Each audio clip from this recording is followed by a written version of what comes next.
Ya, retornamos en esta mañana de sábado 13 de julio, año 2019, con este programa de Ojo con la Cultura, aquí con nuestros invitados Mateo Martinich, Marino Muñoz Agüero. Oye Marino, tú has estudiado bien la obra de don Mateo. En especial te has concentrado en todo lo que se ha escrito sobre el tema de la problemática indígena y en particular de este concepto que hoy día está muy en boga, que es el genocidio.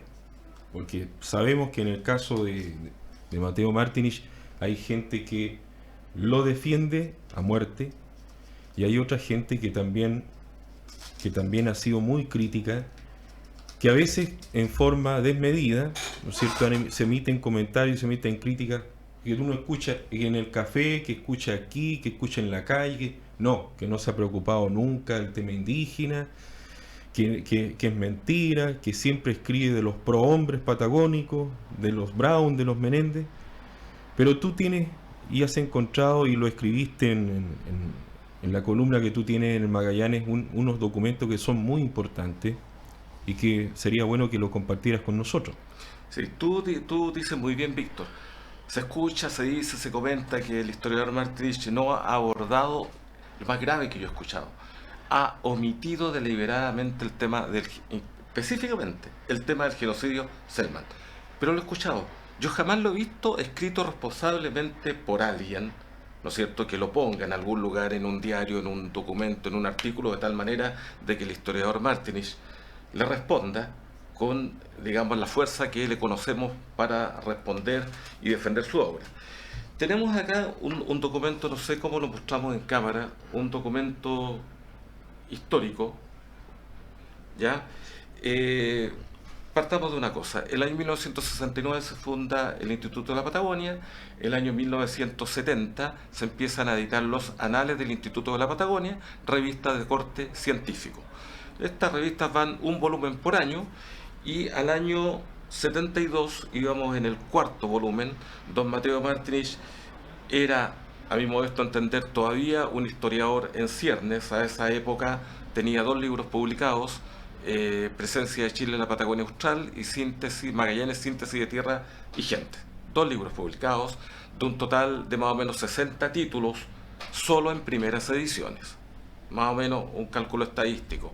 No tenía artículos publicados a esa fecha en otros libros. Sí tenía alrededor de 15 trabajos publicados en revistas científicas y alrededor de 30 trabajos periodísticos, 15 de 300 más o menos, que es la cifra de artículos publicados en revistas científicas, y 30 trabajos periodísticos de alrededor de 180 trabajos periodísticos que lleva publicados a la fecha. Entonces, podríamos decir que estaba en la etapa inicial de su formación de historiador. El año 1972 se encontraba estudiando el panorama de la colonización en Tierra del Fuego entre 1881 y 1900, a raíz de que había recogido algunos antecedentes por ahí de un señor Kovacevic y tenía cosas que, según expresa en este trabajo, le daban vuelta y quería confirmarlas. Y voy a leer textual, si usted me permite, don Mateo. Cuando nos encontrábamos en dicha tarea, es decir, escribiendo el panorama de la colonización en Tierra del Fuego entre 1881 y 1900, cuando nos encontrábamos en dicha tarea, por particular deferencia y feliz sugerencia de nuestro amigo y distinguido historiógrafo, señor Armando Brown Menéndez, tuvimos acceso al copioso y riquísimo archivo de su padre, don Mauricio Brown Hamburger, 9.779 piezas referidas al periodo 1885-1901, por así decirlo, la etapa más dura de la colonización de la Tierra del Fuego. Circunstancia que nos permitió conocer gran cantidad de nuevas informaciones sobre diversos aspectos de la empresa colonizadora pastoril y la cuestión indígena en la Tierra del Fuego. Ya en la parte final de este trabajo, don Mateo señala: los responsables. Sin duda que en esta multiplicidad de acciones injustas y criminales y por lo mismo reprobables hubo responsables. Nos estamos refiriendo al genocidio. Acciones injustas y criminales. No me ahorro adjetivos. Y criminales. No se queda corto el adjetivo, don Mateo. Recordemos, año 1972, 1973. escrito, según nos confirma don Mateo, en 1972, publicado en junio de 1973, a 3 meses del golpe de Estado. Don Mateo había sido intendente hasta hacía 3 años, se había ganado no muchas simpatías en la izquierda, en la derecha y en su mismo partido, ya lo habíamos conversado eso. La gran responsable, sigue don Mateo, la gran responsable directa por delito de acción lo fue la colonización ganadera. ¿Qué más claro que esto? Ahora estamos hablando de colonización ovina, ¿no es cierto? Don Mateo, ya el año 72 hablaba de colonización ganadera, o sea, primero llegaron las ovejas acá y después llegaron los estados, tanto en Chile como en Argentina, como acción económica impersonal y abstracta que en su avasallador desarrollo eliminó los obstáculos que se le oponían, pues su avance representaba una demostración manifiesta de progreso y civilización, no importando que aquel se amasara con sangre y dolor inocente y ésta resultara escarnecida. Lo fueron los colonizadores, si queremos personalizar, instrumentos a veces ciegos de un designio inhumanamente mercantilista. Están sus empleados superiores y sus sirvientes, entre los cuales aquellos miserables que conscientemente se prestaron para criminales actividades. Lo fue, me voy a saltar un párrafo, lo fue finalmente la sociedad que toleró que en su seno se cometiera un virtual genocidio. Genocidio, escrito tal cual, acá está, año 1972. ¿Ya? Quizás en nombre de un darwinismo social en boga entonces en el mundo, como lo ha señalado con entera propiedad un sociólogo contemporáneo. Equivocada creencia en cuyo nombre cayeron las razas tenidas por inferiores frente al arrollador avance de la civilización blanca, como ocurriera con los míseros onas. Este mismo párrafo don Mateo lo reproduce en otras publicaciones, y lo que es más importante, en su obra, que a mi juicio es su obra de cierre en cuanto a la investigación historiográfica, la historia de la región magallánica, en 4 tomos, escrita en el año 2006, está reproducido esto mismo. La pregunta es, ¿escribió o no escribió sobre el genocidio don Mateo Martich? Acá está. Está escrito, está publicado. Y en junio de 1973, entonces lo recalcamos aquí. Don Mateo, es muy interesante el episodio con don Armando Bravo Menéndez. ¿Usted podría ahondar en eso? Claro. Y en todo lo que hemos dicho, por supuesto. Mucho gusto. Primero, reconozco que hubo, desde el día en que yo lo conocí, él me vino a visitar una vez por allá, por haber sido el 66. Yo para entonces había publicado solo mi primer libro, La presencia de Chile en la Patagonia Austral. Y tuvimos una empatía, porque era un hombre personalmente muy simpático, muy agradable. Tenía un don de gentes, pero encantaba el momento. Tipo, de verdad, daba gusto hablar con él y estar con él un momento. Muy respetuoso, muy digno, por Dios, tolerante incluso. Bueno, y él se interesaba en lo que estaba yo haciendo. Yo lo miraba con respeto y con admiración. Él era una suerte de maestro, él había una generación antes, ¿no? Y algún día él fue tan generoso conmigo, tuvo conceptos sobre después cuando yo seguí publicando, y él una vez me dio a entender como que yo era una suerte de heredero espiritual, o intelectual, mejor dicho, de su tarea. Y yo lo acepté, dije yo, a lo mejor estamos condenados a ser uno por generación, porque después tuvo conmigo conceptos amables. Me decía, una vez cuando veía que yo trabajaba tanto ya, después que yo ya dejara la intendencia, y me dijo, oye, pero Mateo, usted no deja nada, usted es un rastrillo. Momento, don Armando, le dije yo, acepto que sea un rastrillo, pero un rastrillo con los dientes separados, de tal manera que algo queda para otros que vendrán después. Bueno, y este hombre, un día, creo que sin que yo me diera de mi parte, me dice, oiga, en esta casa, aquí, tenemos el archivo de mi padre. Lo pongo a su disposición. Pero, hombre, qué mayor generosidad. Generosidad que todavía fui valorando mucho más después, cuando al meterme, pero dije yo, caramba, ¿sabrá este señor lo que me ha... la ventana que me ha abierto, mire lo que estoy encontrando acá. Y entonces yo me sentí agradecido, dije yo, voy a usar de esto, de esta libertad absoluta y sin condicionamiento alguno que me ha dado este hombre, ¿no es cierto?, con respeto. Es decir, voy a utilizar el dato, lo voy a utilizar racionalmente, ¿no es cierto?, sin mengua de la verdad, que es muy importante, pero también con respeto. Bueno, y así lo hice, y quedé de verdad agradecido. Fue una cosa extraordinaria, estas cosas que se dan en la vida.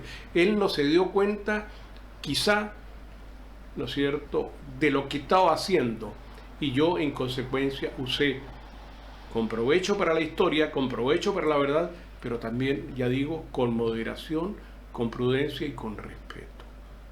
Bueno, nada, en eso estamos. Y así sale, ¿no es cierto?, la historia por primera vez escrita en forma documentada respecto del genocidio Selma, porque hasta el momento la cosa por documentos no, estaba solamente la tradición oral, los testimonios y eso, pero que haya estado documentado no había sido posible tener esa oportunidad. Sí. Bueno, pero nada. Pero a propósito de esto, Marino, es bien interesante la pregunta, Víctor, o la inquietud que algunos han tenido respecto a mi obra. Si uno mira para atrás, bueno, en estos más de 60 años que yo llevo ya investigando, reflexionando, escribiendo, son más de 600 los títulos. A lo menos yo diría que casi el 10% de lo que yo he escrito, ojo, está dedicado a nuestros pueblos originarios. No solo a este tema concreto, ¿no es cierto?, el del genocidio, a nuestros pueblos originarios, porque he valorado desde un comienzo que toda historia debe comenzar de un territorio, naturalmente, con aquellos que primero vivieron, que se asentaron en él, que entendieron ese ambiente dificilísimo y extremo de esta parte del planeta, vivieron en él durante miles de años y con los cuales nuestra civilización vino a encontrarse en distintos momentos del tiempo. Y entonces ha sido un trato permanente, preocupado, con respeto, ojo, muy importante.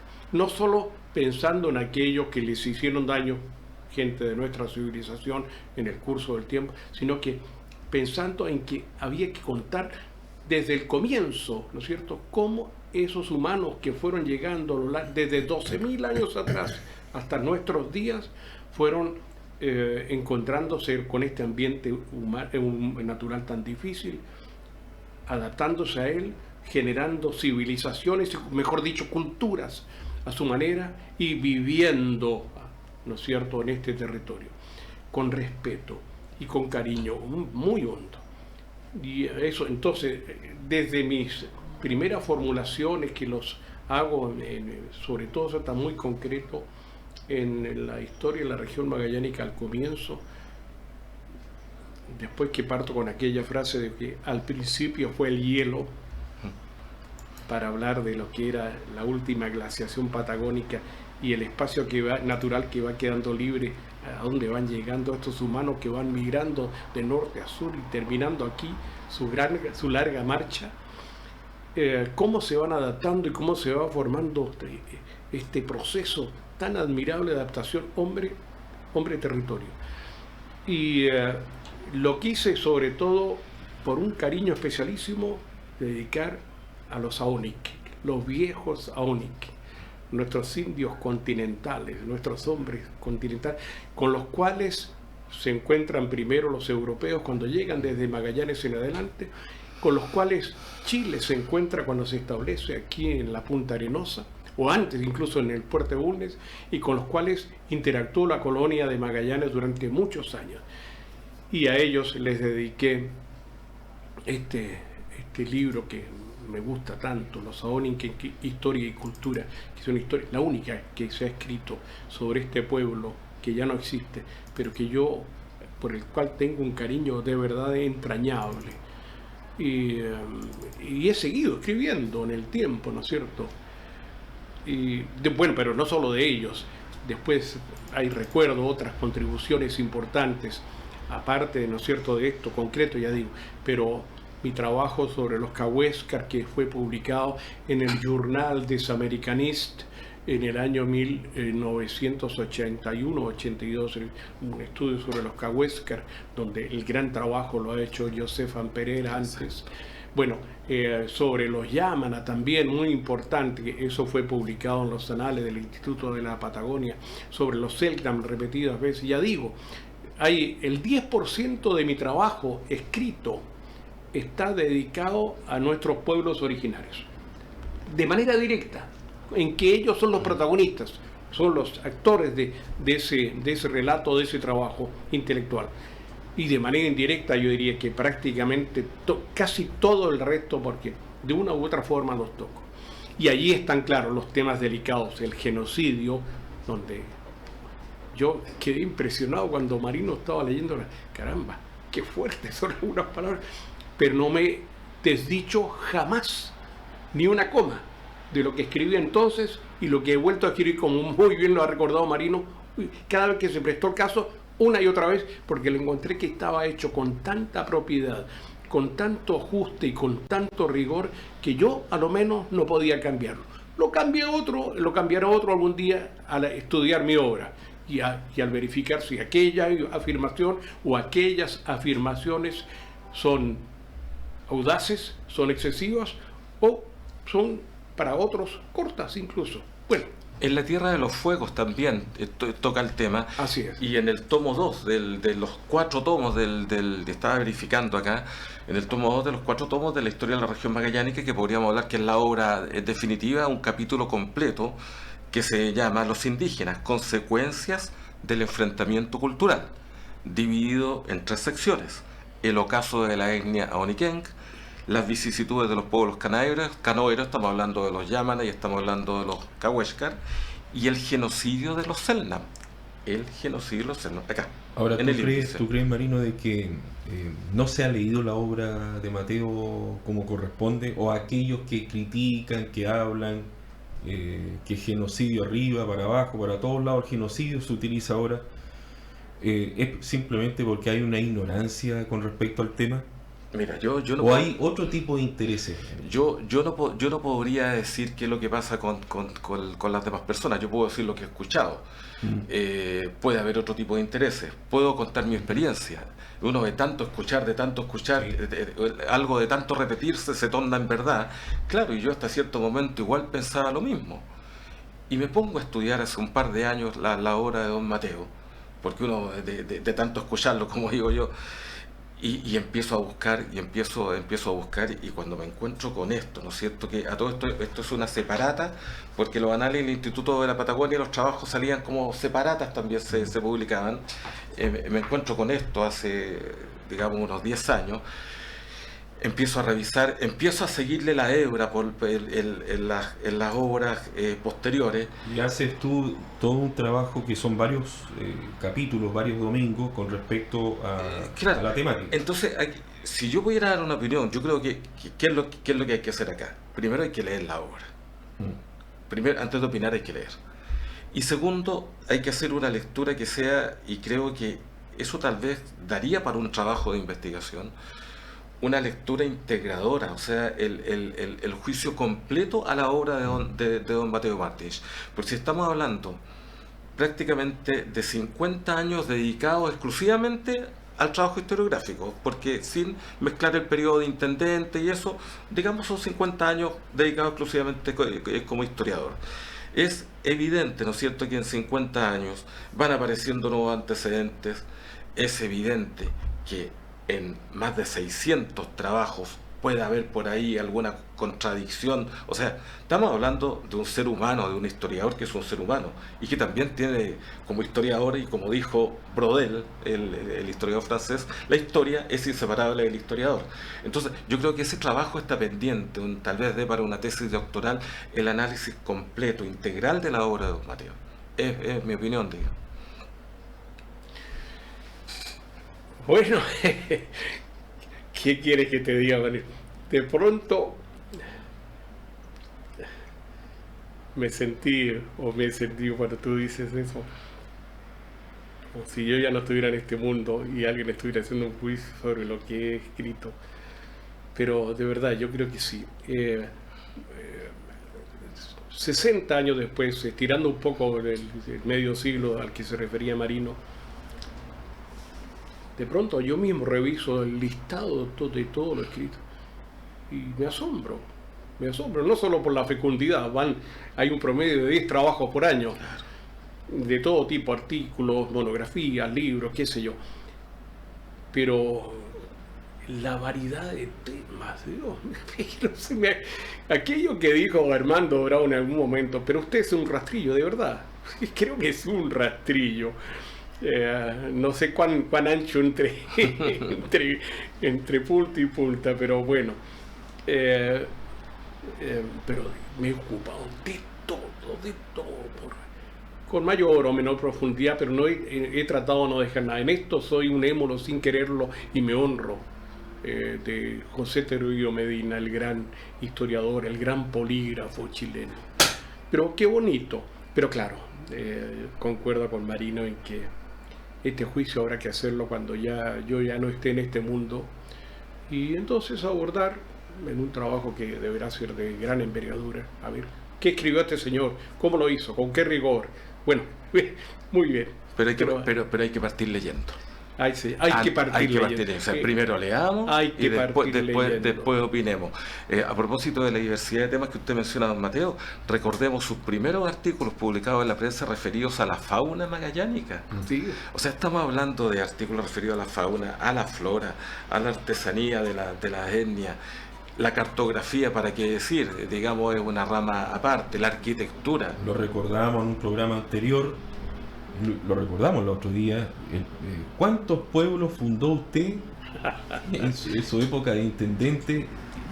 Villa Tehuelche, Conaiken, Puerto Edén, y todos con nombre indígena. Así es, señor. Claro. ¿O no? Y arrepentido, no sé si lo conté, creo que se lo conté a Marino una vez. Arrepentido por la equivocación que tuvo. Se lo conté a Marino en una visita que me hizo a la casa. Cuando los 3 últimos pueblos como intendentes fueron Siaique, Cañadón Grande y Bernardo Higgins. Y Bernardo Higgins, cuando yo ya había sugerido al intendente Aysén que le pusiera Villa O'Higgins a lo que él iba a hacer la Villa Mayer, que yo lo he contado antes, ¿no es cierto? Y yo decía, pero ¿cómo no lo pensaron? Yo que he escrito tanto sobre los Aoniken, los viejos tehuelches, para arriba y para abajo. Ellos tenían, quiero recordarlo, una cosa, amaban tanto a su tierra, pero tan profundamente, que creo que es una de las cosas que nosotros los magallánicos modernos hemos heredado de ellos directamente, de los Aoniken, un amor profundo por la tierra.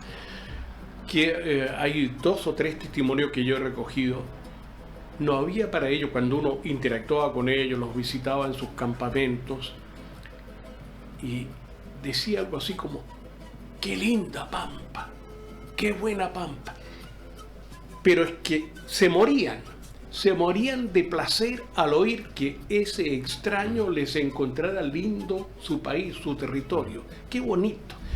Y yo dije, pero ¿cómo no se me ocurrió antes haberle puesto a lo que hoy día es Punta Delgada, ex Bernardo Higgins, porque no prosperó el nombre finalmente, haberle puesto Buena Pampa? Uy, pero bueno, eso ya es un recuerdo personal. A propósito del afecto que tengo por el mundo, por nuestros pueblos originarios, y particularmente por los viejos y queridos Aoniken. Y nosotros aquí tenemos la dictadura del Cronos. Así que ya estamos sobre la hora. No alcanzamos casi ni a despedirnos. Solamente yo puedo agradecerles a los dos, don Mateo, Marino, la posibilidad de venir, la gentileza de estar aquí compartiendo un capítulo más de nuestro programa de Ojo con la Cultura. Una idea, un proyecto de un amigo nuestro, Jaime Gonzalo Uribe, a quien enviamos un cariñoso, cordial saludo. Bueno, y la invitación, vamos a tener que extender una invitación, no sé para cuándo, pero porque quedaron para variar una serie de temas pendientes, sobre todo de las publicaciones suyas, de los trabajos que vienen, lo que tú estás haciendo, Marino, también en tu crónica de los días domingos. Y a ustedes la invitación para que nos sigan viendo nos escuchen y continúen en la comunicación con nosotros en Polar Televisión, Radio Polar y polar.com. Agradecer a Mateo Martinich y a Marino Muñoz el haber estado con nosotros esta mañana, y nos vemos a una próxima, ojalá la próxima semana. Chao.